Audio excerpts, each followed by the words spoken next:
The USTA Billie Jean King National Tennis Center, home to the U.S. Open, is now home to heroes of a different kind. It has been turned into a makeshift hospital with 470 beds to help in the battle against the coronavirus. They're also using Louis Armstrong Stadium to make meal packages for patients, workers, and school children. In addition, get this, the USTA protecting the infrastructure of the sport by infusing $50 million into the tennis ecosystem. It includes funding for facilities, teaching professionals, and underserved communities.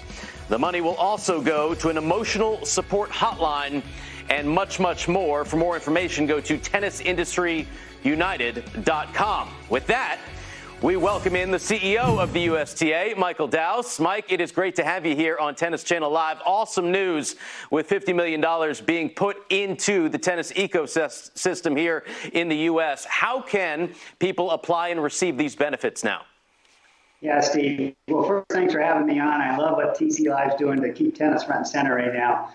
Specific to your question, we're putting those details in place, and May 1st, we'll have forms available on our Tennis Industry United website for facilities to complete and apply for those grants and financial assistance.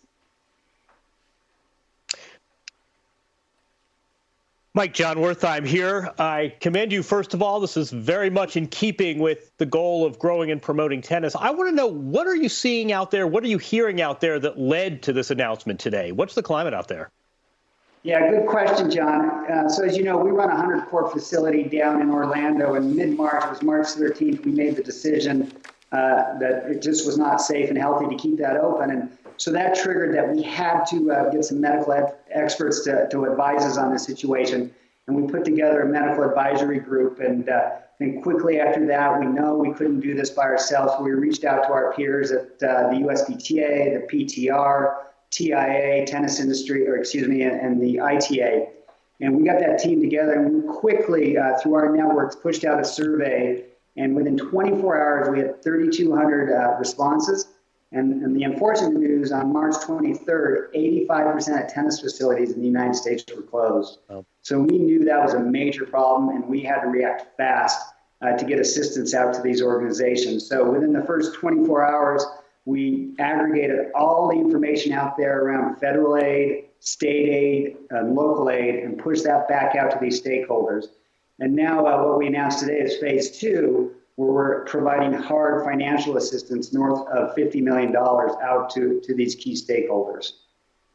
That's great. There's a line in the press release saying that the extent of future distributions are going to depend on the financial performance of the 2020 U.S. Open. I take that to mean this thing, as far as you're concerned, is still on. Is that accurate? And if so, when do you guys have to make the call one way or the other? Yeah, another great question. I would say the planning is still on for sure. We have the luxury of being the fourth slam in the calendar, and so it gives us a little more time to evaluate this. And again, I go back to my comment earlier that all our decisions are going to be driven by this medical advisory group around what's in the best interest as far as the safety for the players, the officials, the fans, and our staff. And since this virus is changing, the pandemic's changing so fast, and as we learn more information, that's when we'll start to make the decisions. And at this point, we're kind of targeting a mid-June as our decision date. So hopefully we get more medical information by then to find out if it's truly safe to play the event. We've seen other events in tennis, but also outside of tennis, get creative with dates, with venues, with the conditions for staging events. How creative is the U.S. Open willing to go here? Well, I think we like to think of ourselves, we want to be entrepreneurial and creative, so we don't want to take anything off the table. We're modeling different scenarios on a regular basis. But again, it's hard to choose those different scenarios, which ones we want to execute until we have all the facts. And again, those facts should be, or at least by mid-June, we'll know a lot more and start making those decisions. And right now, of course, Mike, the focus is on getting people healthy, having people be safe. A portion of the USTA National Tennis Center, as we mentioned earlier, has been turned into a makeshift hospital. How is that going? Great. I mean, really hats off to Danny Zausmer, who leads our facility there, the Billie Jean King National Tennis Center, and his relationship with the city and state of New York. As you mentioned in your opening, we're actually up north of 400 beds now, believe it or not, on the indoor courts there at the tennis center. And then on top of that, we're making 25,000 meals a day for the healthcare workers in New York, as well as those kids who unfortunately aren't getting their school lunches now that the schools have been closed. So it just speaks to our relationship with the city of New York. And again, we know where tennis sits in the priority, and the health and well-being of society comes first, then tennis will come second. Mike, so many stakeholders are going to be taken care of by the announcement that you put forth today. One group that I didn't see included, though, are players. Where do you think pro players fit into some sort of relief fund? Where are you in terms of both the tours? And what do you say to the guy ranked number 100 who's saying, listen, I don't have any opportunity to make any money right now?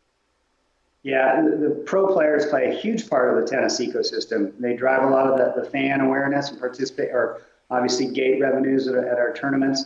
So they're very important in this equation, and we're approaching it two ways.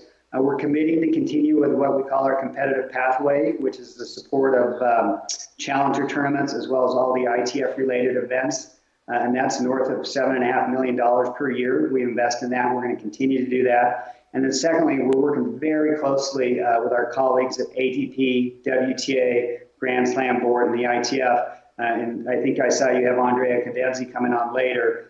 We've been in regular contact with him, and we're going to align with the package that they recommend for their players as well. So hopefully we have something in the next week or 10 days with more specifics around that. All right, a week to 10 days to hear about that. Looking forward to that, Mike. What is one overall message you would like our U.S. tennis audience to hear?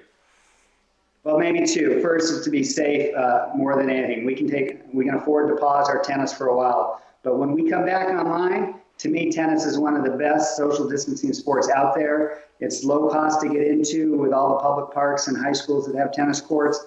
It's relatively inexpensive to buy a tennis racket. It's a great sport as far as physical exercise, intellectually stimulating, and socially a great game. So I think once we get through this, and again, we're putting it into relief, recovery, and rebuild. And when we get to the rebuild phase, I'm excited for the opportunity for tennis.